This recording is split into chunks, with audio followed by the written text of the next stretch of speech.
நம்ம ஜெபங்கள்லாம் ஒரு சாதாரண நிலைமையில இருக்குது. ஆனா பவுலுடைய ஜெபம் மிக வேற லெவல்ல இருக்குன்னு தான் சொல்லணும். ஏன்னா, அவர் ஜெபிக்கிறாரு.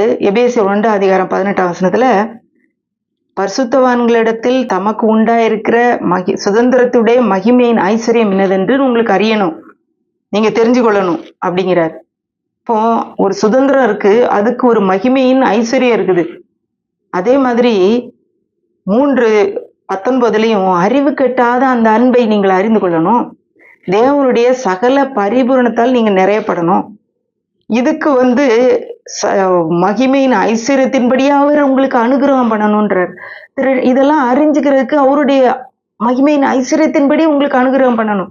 அவர் சாதாரண ஒரு சீப் ரேட்காரங்கள இல்லைங்க.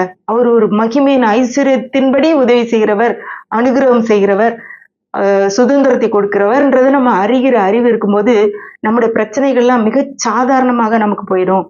இப்போ பவுல் சொல்ற மாதிரி இந்த பிரச்சனைகள் ஒரு அதனுடைய நிலை நம்ம எப்படி பார்க்கணும்னா நித்தியத்தின் நிஜத்திலிருந்து நம்ம பிரச்சனைகளை பார்க்கணும். அப்போ நம்ம பிரச்சனைகள்லாம் ஒன்றும் இல்லை, இந்த வியாதியெல்லாம் ஒன்றும் இல்லை. ஏன்னா அவர் தம்முடைய மகிமையின் ஐஸ்வர்யத்தின்படி எல்லாவற்றையும் எனக்கு செய்ய வல்லவர், என்னுடைய குறைவுகள் எல்லாம் நிறைவாக்க வல்லவர் என்பதை நாம் புரிந்து கொள்ள முடியும்.